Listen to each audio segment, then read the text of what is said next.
കാട്ടുചോലക്കുളിരലയോട് കാറ്റു പറഞ്ഞൊരു കഥയാണീ.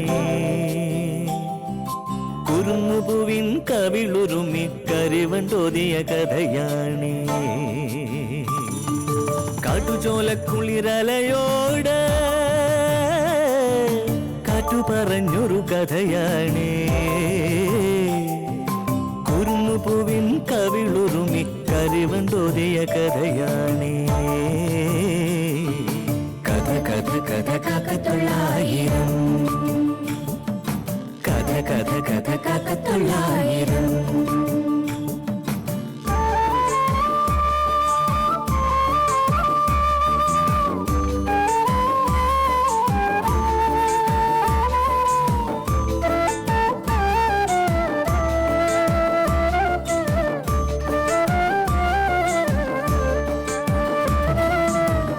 കടലിന്റെ തീരത്ത്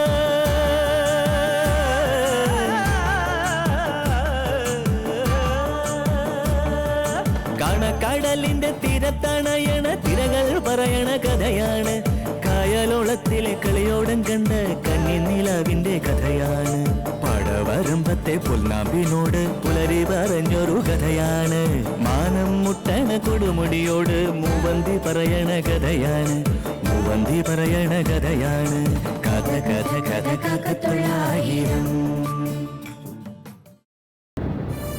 ഒരു പുരുഷന്റെ ഭാവിയിൽ ഇരുട്ടി നിറയ്ക്കാനുള്ള സംഭവമൊന്നുമല്ല ഉറപ്പിച്ച കല്യാണം മുടങ്ങുന്നത്. അച്ഛൻ എന്നോട് ക്ഷമിക്കും.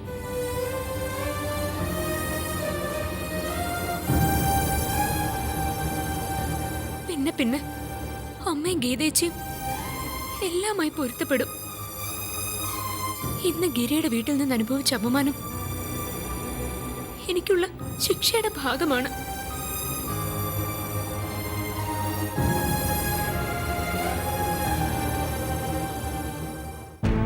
അങ്ങനെ ഞാൻ ചെയ്ത തെറ്റിന്റെ ഭാരം കുറയട്ടെ.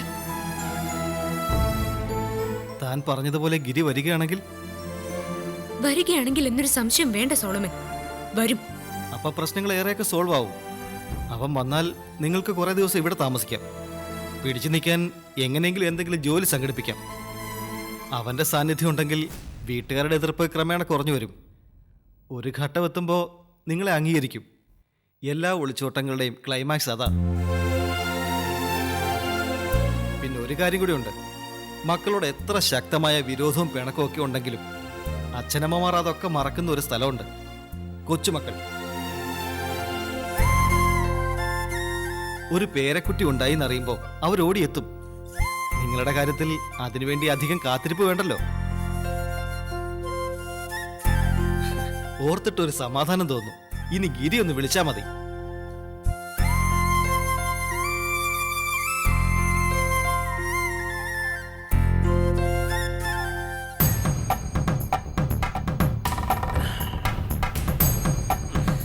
എടി സൗദാമിനിയെ, നീ ഓംലെറ്റ് ഉണ്ടാക്കാനെന്ന് പറഞ്ഞു പോയിട്ട് കുറെ സമയമായല്ലോ. എറിയടി. ദാ വന്നു.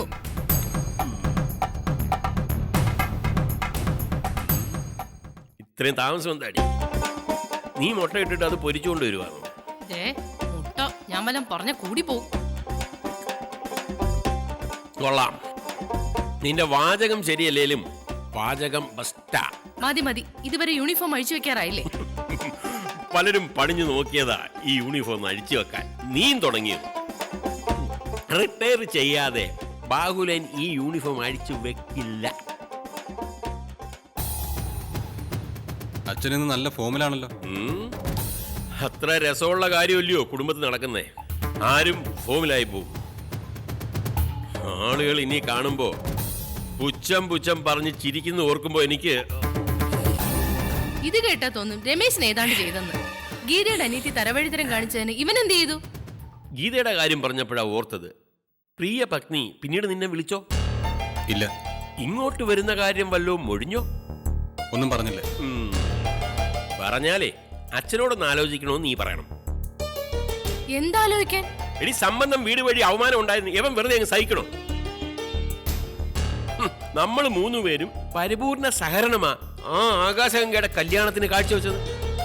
2-3 ദിവസമായിട്ട് എന്തൊരലച്ചിലായിരുന്നു. ആ വാര്യരല്ലാതെ വേറെ ആരുണ്ടായിരുന്നില്ലേ ഈ മാധവ മാഷ് സഹായമായിട്ട്? ഞാനും എന്റെ ചെറുക്കനുമാ അവിടെ ഇവിടെ ഓടി നടന്നത്. ഹോട്ടലില് ചെറുക്കൻ പാർട്ടി താമസം ഒരുക്കാൻ ഞാൻ, സദ്യവട്ടങ്ങളുടെ മേൽനോട്ടം നോക്കാൻ എന്റെ മോൻ, പെണ്ണിന് ആഭരണം തുണിയെടുക്കാൻ നീ, എല്ലാ കാര്യത്തിലും നമ്മളുണ്ടായിരുന്നു. എന്നിട്ട് ഒടുവിൽ സംഭവിച്ചതോ ഗംഗ മുങ്ങി. ഓ, സർവാംഗം ചൊറിഞ്ഞു പറഞ്ഞിട്ടും കടിച്ചു പിടിച്ചാ ഞാൻ അവിടെ നിന്നത്. നാളെ മാഷതിന് സമാധാനം പറയണം, ഇതേ കൊണ്ട് പറയിക്കണം. അതിന് നിങ്ങൾ ഇവിടെ കിടന്ന് ഇത്രയും കലുതുള്ളുന്ന എന്തിനാ? എന്നാ പിന്നെ ഞാൻ കുലുക്കിക്കുത്ത് ഡാൻസ് കളിക്കാം. സൗദാമിനി, മാഷോടും പെണ്ണുമ്പിളിയോടും നീ വലുതായിട്ടങ്ങ് സഹതപിക്കല്ലേ. എന്നാലേ ഗംഗ ഒളിച്ചോടി പോയത് നന്നായി എന്നാ എന്റെ അഭിപ്രായം. എന്തോന്ന്? അവള് ഒരു പോക്ക് പോയത് നന്നായിന്ന്. ഈ പെരക്കകത്തിരിക്കുന്ന നിനക്ക് പ്രശ്നമൊന്നുമില്ല. പുറത്തിറങ്ങി മനുഷ്യരെ കാണുന്ന ഞാനും രമേശനുമാ നാണക്കേട് അനുഭവിക്കുന്നത്. ഓ പിന്നെ മനുഷ്യര്, അല്ലെങ്കിൽ നാട്ടുകാര് നിങ്ങൾക്ക് അച്ഛനും മോനും പത്മശ്രീ തരായിരിക്കല്ലേ. 2 പേർക്കും തണ്ടും തടിയുള്ളൂ, തലക്കകത്ത് ഒന്നുമില്ല. ദേ ബുദ്ധിപരമായിട്ട് ആലോചിച്ച് നോക്ക്. ഗംഗയെ ഇനി മാഷും ശാരദയെ സ്വീകരിക്കോ? ഇല്ല. മാപ്പ് പറഞ്ഞു വന്നാ വീട്ടിൽ കയറ്റുവോ? ഇല്ല. ഗീതയുടെ അമ്മ പറഞ്ഞ എന്താണെന്ന് അറിയോ? അവർക്കിനി ഗംഗാന്ന് പറഞ്ഞൊരു മകളില്ലെന്ന്. അവരൊരൊറ്റ സന്തതിയെ പ്രസവിച്ചിട്ടുള്ളൂന്ന്. അത് ഗീതയാന്ന്. ആണായിട്ടും പെണ്ണായിട്ടും ഗീത മാത്രമേ ഉള്ളൂന്ന്.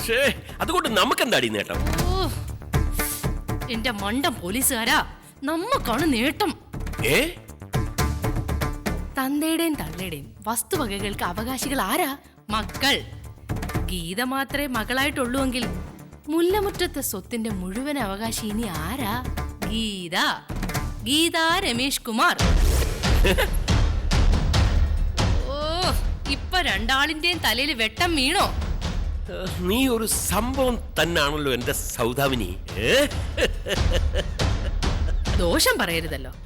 ഒളിച്ചോടിയെങ്കിലും ഗംഗ അന്തസ്സുള്ള പെണ്ണ. കല്യാണത്തിനെടുത്ത സ്വർണോ തുണിയോ ഒന്നും കൊണ്ടുപോയിട്ടില്ല.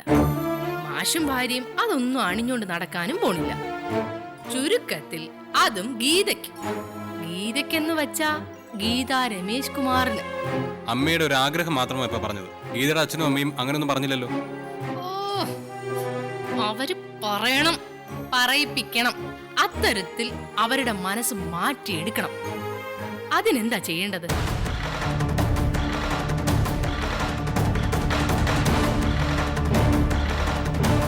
മാഷിന്റെ മനസ്സിൽ ഗംഗയോടുള്ള വൈരാഗ്യം വളർത്തണം. മക്കളോട് ശകലം വാത്സല്യം കൂടുതലുള്ള മനുഷ്യനാ. കുറെ കഴിയുമ്പം അങ്ങേര് ഗംഗയോട് ക്ഷമിക്കാനും മതി. അതിനവസരം കൊടുക്കരുത്. നമ്മൾ ഇവിടെ ഇരുന്നോണ്ട് അതിനു വേണ്ടി അധികം ഒന്നും ചെയ്യാൻ പറ്റില്ല. വിചാരിക്കേണ്ടതും പ്രവർത്തിക്കേണ്ടതും ഗീതയാ. ഗീതയെ വിചാരിപ്പിക്കേണ്ടത് രമേശനാ. ഗംഗയുടെ പ്രവൃത്തി കാരണം ഏറ്റവും കൂടുതൽ പ്രയാസം നേരിട്ടത് ഗീതയ്ക്കാണെന്ന് മാഷിനും ശാരദയ്ക്കും തോന്നണം. അങ്ങനെ അവര് ഗംഗയെ വെറുക്കണം. അവരെ ഉപേക്ഷിച്ച് പോയവർക്ക് നയാ പൈസ കൊടുക്കില്ലെന്ന് അവര് പ്രതിജ്ഞ എടുക്കണം. എന്നിട്ട് സ്വത്തെല്ലാം ഗീതയുടെ പേരിലാക്കണം. ഞാൻ പറഞ്ഞത് രമേശിന് മനസ്സിലായോ? അച്ഛൻ പറഞ്ഞതാ കറക്റ്റ്. ഈ അമ്മയൊരു സംഭവം തന്നെയാണ്. വെറും സംഭവമല്ലടാ, എവളൊരു പ്രസ്ഥാനമാ. സത്യത്തിൽ സൗദാമിനി, നീ ഒരു രാക്ഷസിയാണ്. നീ ബുദ്ധി രാക്ഷസി. അല്ല, സംസർഗം ഞാനുമായിട്ടല്ലേ, പിന്നെങ്ങനെ മോശമാകും? എങ്കി മോനെ ദിനേശ, അല്ല രമേശ, നമുക്ക് പണി തുടങ്ങേണ്ടിയിരിക്കുന്നു. ആദ്യപടിയായിട്ട് മറ്റവന്റെ വീട് കണ്ടുപിടിക്കണം.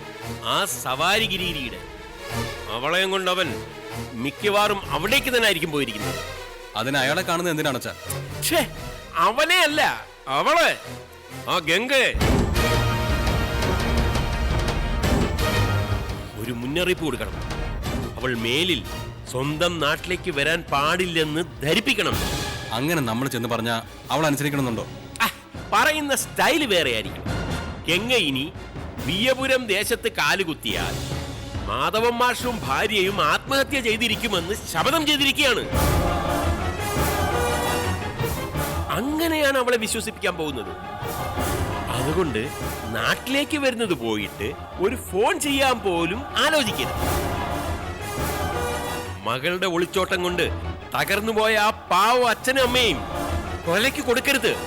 അത്രയും നന്മയെങ്കിലും നീ കാണിക്കണം. ഈ പ്ലാൻ ഏക്കില്ലേ? ഏൽക്കോച്ച, അവള് പിന്നെ നാട്ടിലേക്ക് വരില്ല. അത്രേ ഉള്ളു കാര്യം. ബാക്കി നമുക്ക് ആലോചിച്ച് തീരുമാനിക്കാം. നടപ്പിലാക്കണം. അവൾ ഇനി തിരിച്ചു വരരുത്.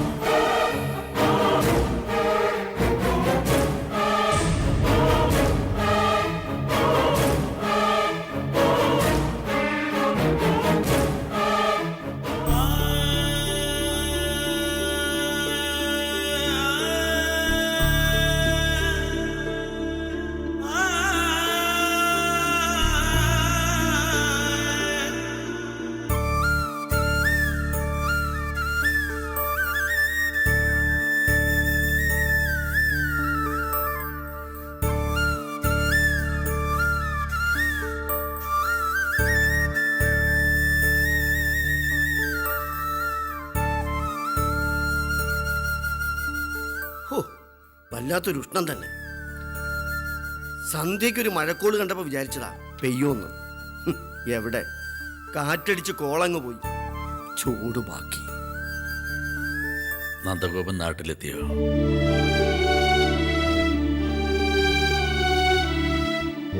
അവിടെ ചെന്നിട്ട് എന്നെ വിളിച്ചിരുന്നു. ഇവിടെ അധികമാർക്കും മുഖം കൊടുക്കാൻ നിന്നില്ല. ബാങ്കിലെ സ്റ്റാഫിനോട് മാത്രം ജസ്റ്റ് ഒന്ന് പറഞ്ഞിട്ട് പുറപ്പെട്ടു.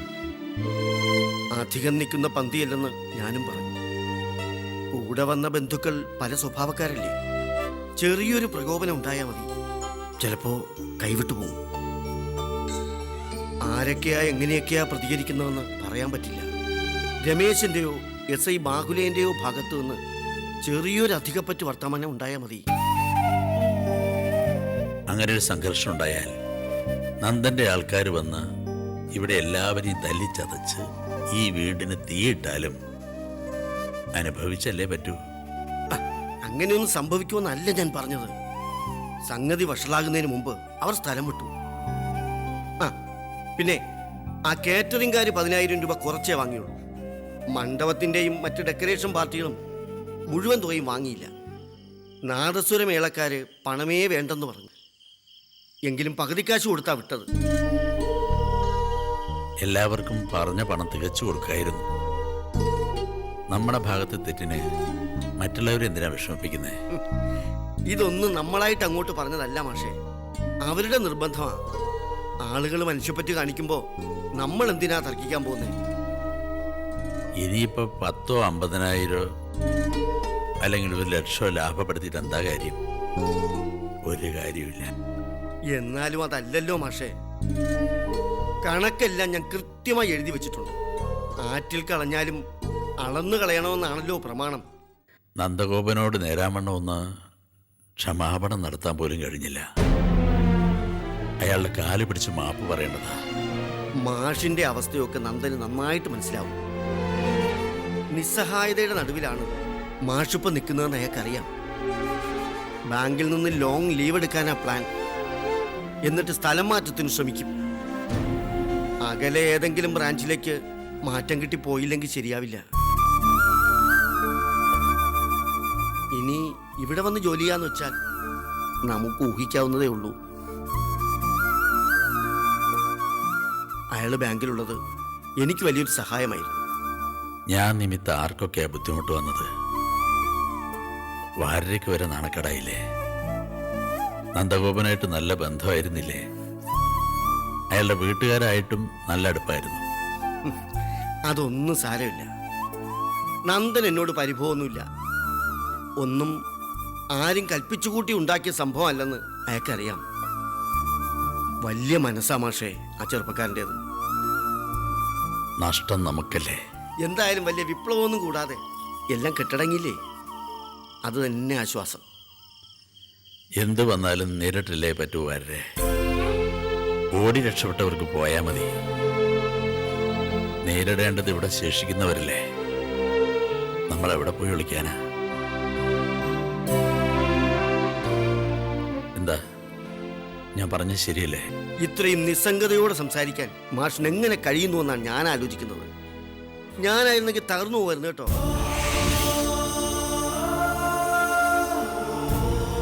എന്നാലും സാധാരണ ഒരാൾക്കും ഇങ്ങനെ ഒരു ചുറ്റുപാടി പിടിച്ചു വെക്കാൻ പ്രയാസമാണ്. അത് സമ്മതിക്കാതെ നിവർത്തിയില്ല. ആ, ഇത്രയും ആയ സ്ഥിതിക്ക് ഒരു കാര്യം ചോദിച്ചാൽ മാഷ് ഉള്ളത് പറയൂ. വാരരയ്ക്ക് എന്തിനാ എന്നോട് ചോദിക്കുന്നതിനൊരു മുഖവുര? മറ്റൊന്നുമല്ല, ഗംഗയ്ക്ക് ഇങ്ങനെ ഒരു അടുപ്പം ഉണ്ടായിരുന്നതിനെ സംബന്ധിച്ച് മുമ്പ് സൂചന എന്തെങ്കിലും ഉണ്ടായിരുന്നോ? ആരെങ്കിലും പറഞ്ഞു കേട്ടോ മറ്റോ? എന്തെങ്കിലും മുന്നറിയിപ്പ്? ഇനി അതൊക്കെ പറഞ്ഞിട്ട് എന്താ കാര്യം? എന്ത് പ്രയോജനം? അത് ഒരു കണക്കിന് ശരിയാ.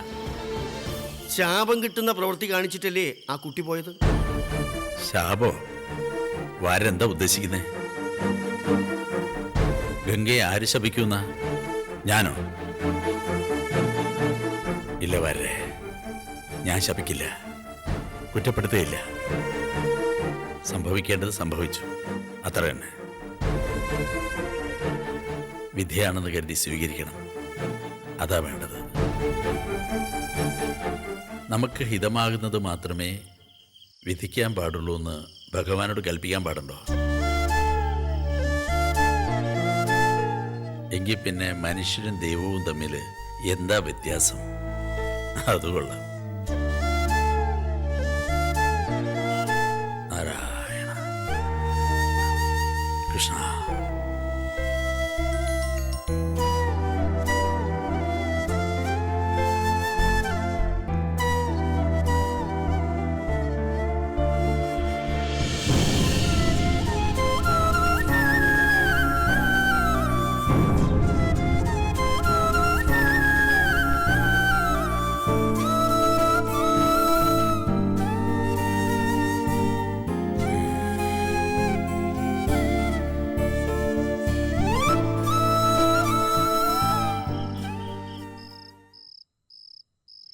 എന്തൊക്കെ ഇഷ്ടമാണെന്ന് പറഞ്ഞാലും ശാപം കിട്ടുന്ന പ്രവൃത്തിയാ ഗംഗ കാണിച്ചത്.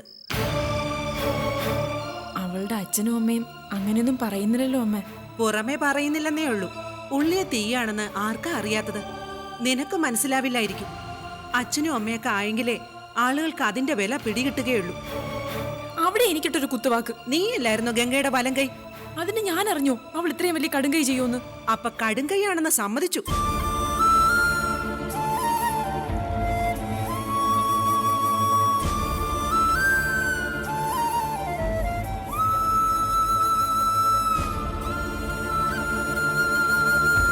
കഞ്ഞി വെന്തു, അടച്ചു വെച്ചിട്ട് പോവാം. എടുത്ത് കഴിക്കുമോ എന്തോ. ഇനി വീട്ടിൽ ചെന്നിട്ട് വേണം നമുക്കെന്തെങ്കിലും ഉണ്ടാക്കാൻ. ആ, ദോശമാവിരിപ്പുണ്ട്. ഗീതേച്ചിയോട് പറയാം രണ്ടുപേർക്കും വിളമ്പി കൊടുക്കാൻ. ശാരദാൻ്റെ ആകെ തളർന്നുപോയത്. അതാണ് അമ്മ, അമ്മയുടെ മനസ്സ്. അത് തിരിച്ചറിയാതെ പോയതിനാണ് എനിക്ക് ഗംഗയോട് ദേഷ്യം. നിന്നെപ്പോലെയാ ഞാൻ അവളെയും കരുതിയത്. സത്യത്തിൽ കഴിഞ്ഞതൊക്കെ ഓർത്ത് വിശ്വസിക്കാൻ പറ്റുന്നില്ല. ഇത്രയും കടുപ്പം കാണിക്കാനുള്ള മനസ്സ് ആ കുട്ടിക്കുണ്ടായിരുന്നോ?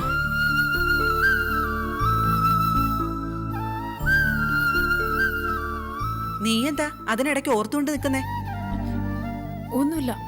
ഗംഗ എങ്ങനെ ചെയ്യുമെന്ന് നിനക്കറിയായിരുന്നോ? എന്നോട് പറ. അവക്ക് ഇങ്ങനൊരു ഇഷ്ടമുള്ള കാര്യം നിന്നോട് പറഞ്ഞിട്ടില്ലേ?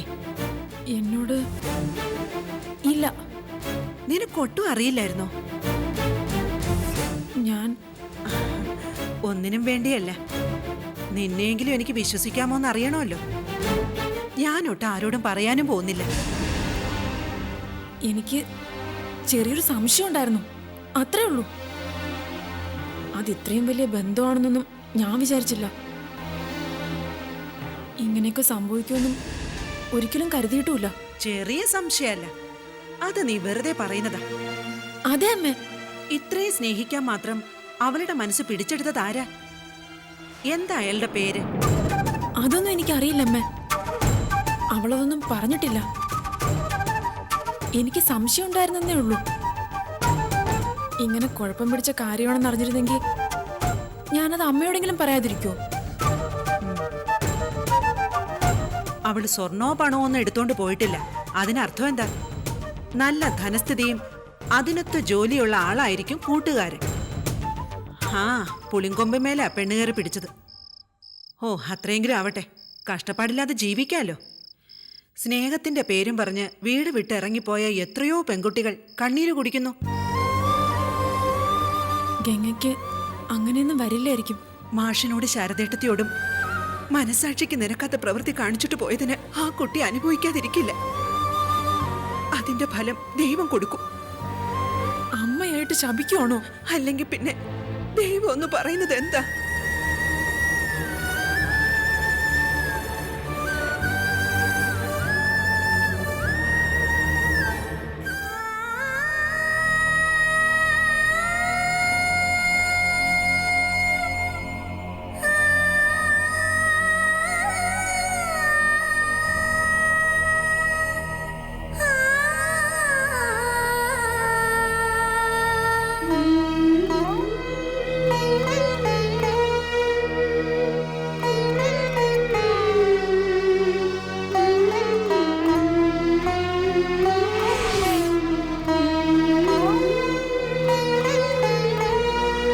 അച്ഛനും അമ്മയും ഇവളെ സ്നേഹിച്ചു. അതിലുപരിയായി നമ്മൾ പ്രേക്ഷകർ സ്നേഹിച്ചു. എന്നിട്ടും ഈ പെൺകുട്ടി ആ സ്നേഹത്തിന്റെ ആഴം തിരിച്ചറിഞ്ഞില്ലേ?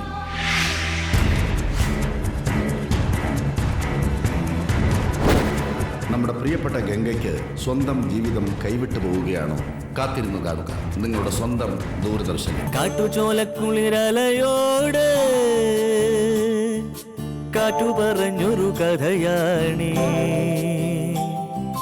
കുരുന്നുപൂവിൻ കവിളുരുമ്മി കരിവണ്ടോതിയ കഥയാണേ. കാട്ടുചോലക്കുളിരലയോട് കാറ്റു പറഞ്ഞൊരു കഥയാണേ,